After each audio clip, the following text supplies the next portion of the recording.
So Reinder, over in Holland, has been drawing up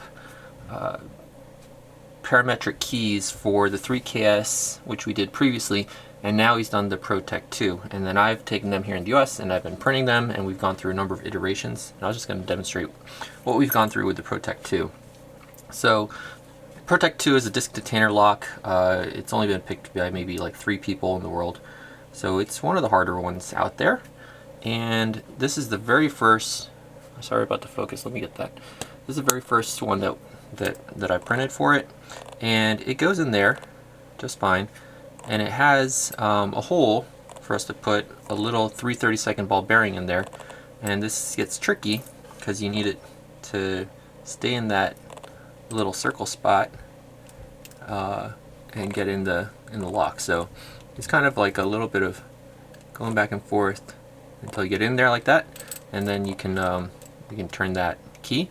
Now this first one doesn't work, and the problem was that this tip was wrong.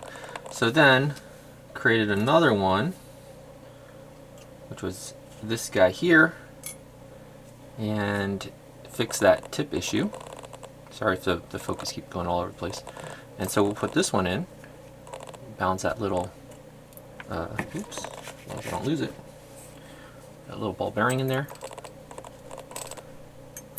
that, and then try to get that to go in the little hole there. Come on, almost. Alright, there we go. And now, with that in there, we can unlock the lock. So that's a resin printed Protec key, but that wasn't good enough. So when it wanted to see if we could print the ball bearing in the key, and here we printed one, but there wasn't enough clearance around the ball to keep it free. So it did again with more clearance, still not enough to get the ball free. And then went to this one. The ball is supported by a little rod to be printed, so it gets printed inside that there. So this is was a test to see if we could use a resin ball instead of a ball bearing. So we put that in there.